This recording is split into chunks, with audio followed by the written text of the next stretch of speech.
Maybe it's because I was an economics major, but anything that kills two birds with one stone is a good idea to me. You know, on Valentine's Day, they come so close to getting it right. They have the beautiful flowers and the candy, and if they would just combine the two together, then they'd have such a dynamite idea. I mean, who wouldn't love to get an edible bouquet? They're beautiful, they taste great, and the best part is they're unique. I mean, they're so unique, I didn't even know they existed until I got an email from somebody asking me how to make them. And you know, when I got that email, I could have just kicked myself. Why didn't I come up with that? Oh well, the good news is today we're going to get to learn how to make edible bouquets. And I'm so excited because I don't normally get to play with food.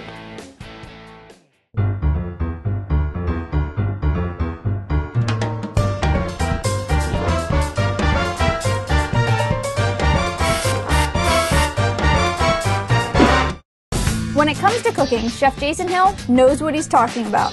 He not only graduated valedictorian from his culinary school, but also worked in some of the top kitchens in Chicago and Los Angeles. And now he hosts the internet show Chef Tips. Hi, I'm Chef Jason Hill, where he demonstrates the correct way to cook and select your next meal. But today, I was only concerned with the presentation, because Jason was giving me a private lesson on how to make edible bouquets, and he claimed it would be easy. Right, easy for a pro to say. This is going to be so easy, it's going to be unbelievable. You're going to, after we get done with it, you're going to be like, wow, that was easy. All right, so where do we start? Well, when we start the bouquet, we want to take the skewers first, and we're going to skewer them into our little I'll base here. let you lead. Okay, and basically what I do is I just kind of start from the center and work my way out, and we'll do the same thing as we go ahead and place our fruit onto the skewers as well. All right. So we've got different size skewers. We're going to, we want the height in the center, so we're going to... We started by putting the longest skewer in the center of the foam. Then we put various size skewers in the foam. Some were short, others stuck out far, and in the end the skewers looked like they formed a half orb. You want to make sure yours looks that same way too. And once they're all in, the fun begins. Or I should say, began. Okay, looks like we've got enough in there, so now we'll concentrate on getting the fruit cut up. You'll want to cut pineapple or melon into roughly 1/2 to 1 inch slices. Look at that, you make it look so easy. Once the slices are cut, this is really easy. Take a cookie cutter, a flour one preferably, and cut out slices of the fruit. Easier said than done. Oh my gosh. Okay.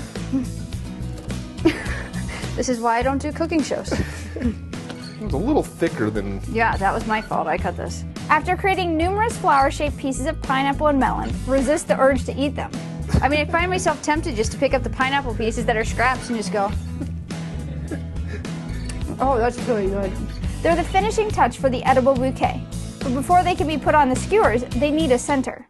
I just break off the tip of a toothpick, put it in the center of the pineapple, and then we'll add a little grape. So oh, that's easy. Flour. Yeah. Oh, that's really easy. Oh, and it looks so cute. Once the flowers are finished, it's time to put the fruit on the skewers.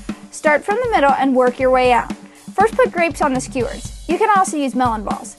Then at the end of each skewer, put one of the fruit flowers. To add some extra color and yumminess to your bouquet, put a few chocolate-covered or plain strawberries on the end of the skewers. And once every skewer is full, you'll be amazed by how good it looks. Doesn't that look amazing? That is just incredible. It looks so good. It definitely so catches the eye. Yeah, I just want to eat it. And yes, I must admit it, Jason was right. It was much easier to make than I thought. But I couldn't bask in my glory for too long. Jason had one more edible bouquet to show me. I was really excited about the fruit bouquet, I'll be honest, but I'm a little not as excited about the vegetable one.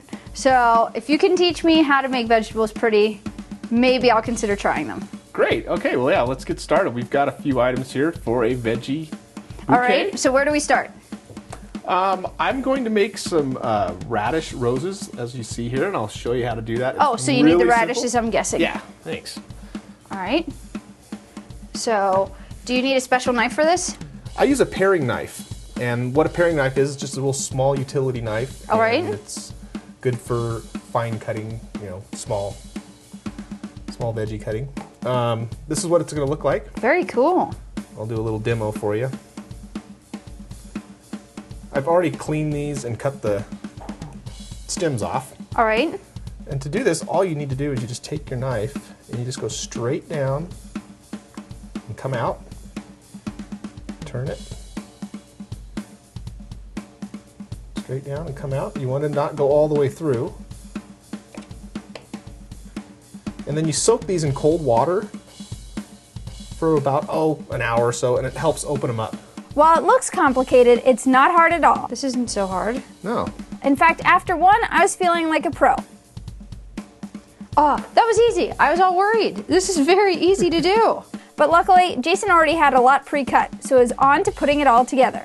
Okay, I've got a little small glass vase here, and I've already added some blue cheese dip in there, or you can use ranch, whatever you prefer. People like to dip their veggies in ranch or blue cheese. Oh, that's smart. So they can just pull it out and it's already got dip on it. Yeah, or you can re-dip it in there. Well, no, you're not double dipping. Right. Don't double dip, no. Okay. No. And while I wasn't on board with the double dipping idea, I did like the look of the asparagus in the vase. Putting the head of the asparagus in first, we placed the asparagus pieces around the perimeter of the vase, and then filled them in the center. Before putting your asparagus in, make sure you stick a toothpick at each stalk. That way it makes it very easy to stick the radish roses on. And when you're finished, you'll be shocked by how beautiful vegetables can look. But just because it's beautiful, doesn't mean I'll eat it. I had a lot of fun making these edible bouquets today, and they turned out great, but I'll be honest, I kept the radish one inside. I think though the best thing that I learned from today is that anytime you combine two things in one, it's a great idea. Think storage ottomans or sleeper sofas. They save so much space and make a room do double duty, which is always awesome. But right now, it's time for me to enjoy my edible bouquet. Maybe that's the problem with these things. They can't be decorative when you're always eating them.